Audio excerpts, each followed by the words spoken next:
สาวลาวที่ไปทำงานอยู่ประเทศไทยและได้ขี่รถไฟพ่อแม่พี่น้องเนาะ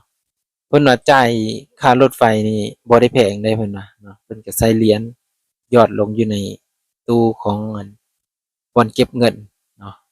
หลังจากนั้นเพิ่นก็จะย่างผ่านไปพ่อแม่พี่น้องย่างผ่านไปขึ้นรถรถเมล์เนาะแม่นรถไฟเนาะบ่ว่าผิดรถไฟพ่อแม่พี่น้อง เป็นคนลาวเนาะที่เพิ่นไปทำงานอยู่พุ่นแหละเพิ่นจะมีช่อง YouTube นำเนาะประมาณจะขึ้นให้ FC ทุกคนทุกท่านก็อย่าลืมเข้าไปติดตามและรับชมเพิ่นเนาะเพิ่นจะเริ่มเฮ็ดคลิปเพิ่นว่าเพิ่นก็เป็นคนเมืองจำพรบ้านแก้งกอกนี่เองเนาะคนแก้งกอกเนาะแต่ว่าบ่ฮู้ว่าอยู่แถวบ้านใดเนาะตัวนี้ก็ได้เพิ่นก็ไปทำงานอยู่พุ่นแล้วก็ได้ใช้ชีวิตอยู่พุ่นแล้วก็ได้ให้เฮาผู้อยู่บ้านนี่ได้เห็นนำกันเนาะว่าเพิ่น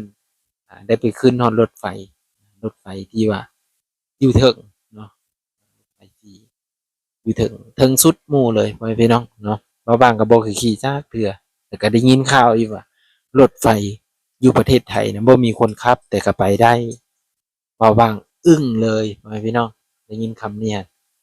เดี๋ยวบ่บางจะหาเอาวิดีโอแล้วมาให้ FC ได้เบิ่งได้ชมนำกันมีความคิดเห็นจังใดก็คอมเมนต์มาได้เนาะตัวนี้ก็เป็นสิ่งที่สวยงามหลายที่คนลาวเราไปทำงานอยู่พุ่นแล้วก็ให้คนทางบ้านน่ะได้เห็นเนาะว่าบรรยากาศอยู่ประเทศไทยนี่ก็สวยงามหลายเนาะสวยงามแล้วก็น่าที่จะไปเที่ยวไปชมเนาะเป็นตาไปเที่ยวพ่อแม่พี่น้องเนาะเป็นตาไปเที่ยวอยู่ประเทศไทยนะสวยงามหลายเนาะนี่คือสาวลาวเพิ่นได้เข้าไปอยู่ในบ่อนรถไฟบ่ว่าจะเป็นรถไฟใต้ดินเนาะรถไฟอยู่เทิงสูงพุ่นน่ะพ่อแม่พี่น้องเนาะ สูงๆไปแหละเนาะบ้านเราเอิ้นว่าสูงเนาะแนมขึ้นไปก็เห็นริบหรี่พู้นแหละน้อยๆพู้นแหละเนาะถ้าแนมลงมาก็ปาดติโธอึ้งเลยนะเหตุผลใดจึงว่าอึ้งเพราะว่าบ้านเรายังบ่ทันได้มีเนาะคืออึ้งเลยพี่น้องเพราะบางก็ได้เห็นแต่นำวิดีโอของสาวเพิ่นนี่แหละเนาะที่ว่าได้เอาวิดีโอลงให้เบิ่งนะมาบ้างก็เลยขออนุญาตเพิ่นเอามาฝาก เอามาให้ FC เอามาให้พ่อแม่พี่น้องได้เบิ่งได้เห็นเนาะแล้วก็ได้มีส่วนร่วมในคอมเมนต์นี่เลยเนาะที่โทรเพิ่นว่าขี่ขี่ไป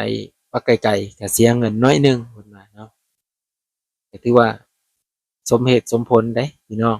เนาะก็มาเทียบเส้นทางบ้านเฮานี่ก็ขี้ดินแดงง่ายกุ้มนั่นแหละเนาะหายากนะรถไฟแบบนั้นน่ะพ่อแม่พี่น้องเนาะหายากคือแนวใดบ้านเฮามันบ่มีเด้เนาะ คือแถวบ้านเบาบ้างนี่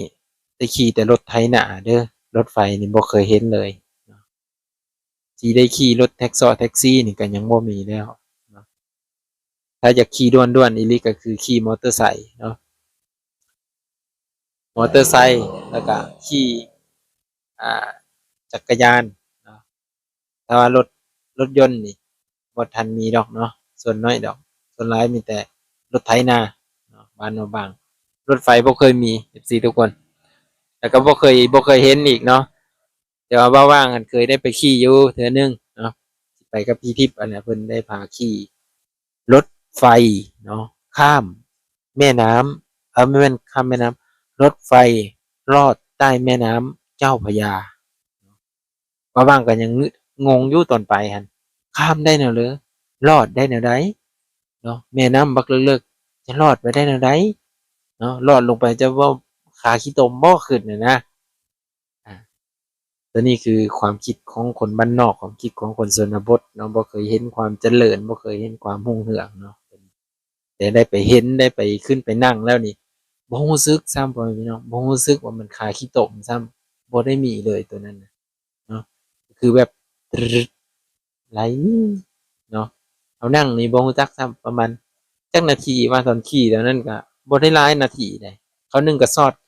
สถานีตัวนั้นแหละอ้าวลงแล้วบัดนี้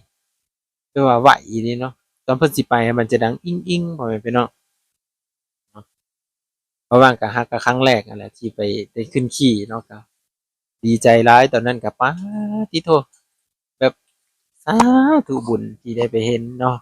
ที่เอ่ยทิพย์เพิ่นได้พา เห็นเนาะได้พาไปเห็น FC แน่เนาะได้พาไปเห็นพ่อแม่พี่น้องอยู่ทางฝั่งไทยแน่เนาะเพิ่นใจดีใจงาม FC เพิ่นก็พาไปเที่ยวตลอดไปเรื่อยๆนะบ่ว่าจะย่างตากแดดเพิ่นก็พาไปเนาะเพิ่นอยากให้เห็นเพิ่นว่าอยากพาไปเที่ยวเด้เพิ่นว่าเนาะคนที่บ่เคยเห็นน่ะนะไปเที่ยวพ่อแม่พี่น้องก็ดีอกดีใจขอบพระคุณมากๆนะครับเนาะ FC ประเทศไทยเพิ่นใจดีเนาะบ่ว่างก็ ระลึกถึงคุณงามความดีของเพิ่นอยู่ตลอดเนาะให้บุญคำนำสู่เพิ่นที่เฮ็ดให้เบาบางได้ไปเห็นได้ไปฮู้จักเนาะได้ขึ้นไปขี่รถไฟอีกพ่อแม่พี่น้องเนาะเบาบางบ่เคยไปขี่ก็ได้ขี่เนาะได้ให้คนบ้านนอกคือเฮานี่สิให้ไปป้อนโรงเรียนอันนั้นก็ยังบ่กล้าแหละพ่อแม่พี่น้องเนาะบ่กล้าย้อนว่ามันบ่เคยย้านมันหนีบมือเนาะประตูเพิ่นก็อัตโนมัติได้แหละป้อนเรียนแป๊บลงไปหั่นเนาะมันก็จะ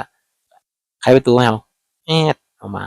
ปกติเนาะแอดออกมาแบบโดยด่วนเลยนะป้อนแป๊บไขปุ๊บย่างปั๊บเนาะเป็นครั้งแรกของบ่บ้างก็จดจำไว้เลยนะเนาะว่าครั้งหนึ่งเราเคยได้ไปขึ้นรถไฟเนาะเคยได้ลอดแม่น้ำเจ้าพระยานะทุกคนอยู่ทางแม่น้ำเจ้าพระยาพี่เราก็นึงได้ลอดลงไปพื้นดินเนาะได้ขี่รถไฟอีกเนาะ เป็นความภาคภูมิใจของคนบ้านนอกคนหนึ่งเด้อที่ว่าเคยเห็นเนาะที่ว่าเคยได้เข้าไปอยู่ในประเทศไทยเนาะได้ไปเที่ยวได้ไปเห็นหลายบ่อนหลายที่บ่ว่าจะเป็นอุโมงค์บ่เนาะเป็นอุโมงค์เป็นอิหยังก็เพิ่นว่าบ่อนจอดรถพ่อแม่พี่น้องบ่อนจอดรถอยู่กะลุ่มพุ่นมีตลาดพร้อมอีกเนาะตลาดอยู่กับใต้ดินตลาดใต้ดินบ่เนาะ ลงไปอยู่กับลุ่มพุ่นอยู่กับพื้นดินพุ่นเนาะแล้วก็เอารถลงไปจูบลงไปมีบ่อนขายเครื่องโอ้ยสะอาดงามตาหลายเนาะให้เล่านี่มัดมือก็ยังได้เนาะบ่บางคือดีใจดีใจที่ได้เห็นนี่ก็เล่าแบบม่วนเลยพ่อแม่พี่น้องเนาะอยากให้คนลาวที่อยู่ในชนบทนี่นะได้ไปเห็นได้ไปเที่ยวเนาะได้ไปเห็นความเจริญรุ่งเรืองอยู่ทางนั้นเจริญแฮงเนาะเจริญอีหลีเหรอพ่อแม่พี่น้องเอ้ยเนาะคือ กับบ้านเฮานี่แตกต่างกันหลายเนาะก็โดนๆไปก็อาจจะพัฒนาคือกันพ่อแม่พี่น้องแต่ก็สิช้าแหน่ก็ถ้ารอชมเบิ่งเนาะถ้ายังมีชีวิตอยู่ก็น่าจะเห็น FC ทุกคนเนาะไผที่เคยไปขี่รถไฟแน่เนาะราคาเท่าไรเนาะอ่าก็คอมเมนต์มาได้เด้อพี่น้องเด้อเนาะเพื่อเป็นแนวทางหรือว่าอ่าประสบการณ์เนาะมาเล่าสู่ฟังเนาะประสบการณ์ในการ ไปขี่รถไฟว่าเป็นจังไดแน่นะแต่ว่าประสบการณ์ของข้อยนี่ก็ได้ขึ้นขี่แล้วเนาะก็บ่ได้แบบตึ๊ดๆติดๆอิหยังดอกขึ้นไปแล้วก็นั่งตอนนั้นบ่ว่างยืนจับหาวเหล็กเนาะยืนจับหาวเหล็กว่าบ่นั่งหั้นก็มีเนาะแต่ว่าบ่ว่างบ่ได้นั่งบ่ว่างอยากเห็นบรรยากาศมันหลายๆอะนะคนก็ขึ้นไปแล้วเพิ่นจะมีอันเหล็กจับให้เนาะเราก็ขึ้นจะไปจับนะตัวนี้ก็ได้พ่อแม่พี่น้องหลายๆคน ก็อาจจะขึ้นไปแบบ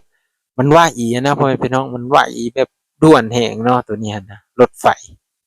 บางก็บ่เคยขี่ดอกบ่ฮู้ว่ามันสิด่วนทำใดว่าซั่นขึ้นไปเนี่ยโอ้ยข้าวเดียวหนึงฮอดพังนั่นแหละอ้าวคือมาไหวแท้มันเฮาย่างเด้ซะย่างปุ๊บย่างมาแล้วก็มาขึ้นรถแล้วก็ลงรถแล้วก็ย่างเนาะหลายขั้นตอนเนาะแต่ว่าขึ้นรถไฟนี่จะสิไปลงไสแล้วก็ฮอดสถานีนั่นแล้วก็ลงเนาะ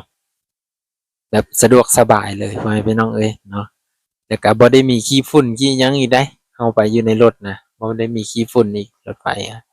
เอ้าคลิปหน้าจึงมาพอกันใหม่เนาะคลิปนี้ก็ถือว่ายาวสมควรแล้ว FC ทุกคนก็ครับขอบพระคุณ FC เบิดทุกคนเด้ออยู่ดีมีแรงทุกคนที่เข้ามาคอมเมนต์เนาะมาส่งกำลังใจให้เบาบ้างได้เฮ็ดคลิปเนาะออกมาเนาะได้เฮ็ดคลิปออกมาหรือว่าได้เอามาให้ FC ได้เห็นได้ชมไปพร้อมๆกัน สวัสดีครับ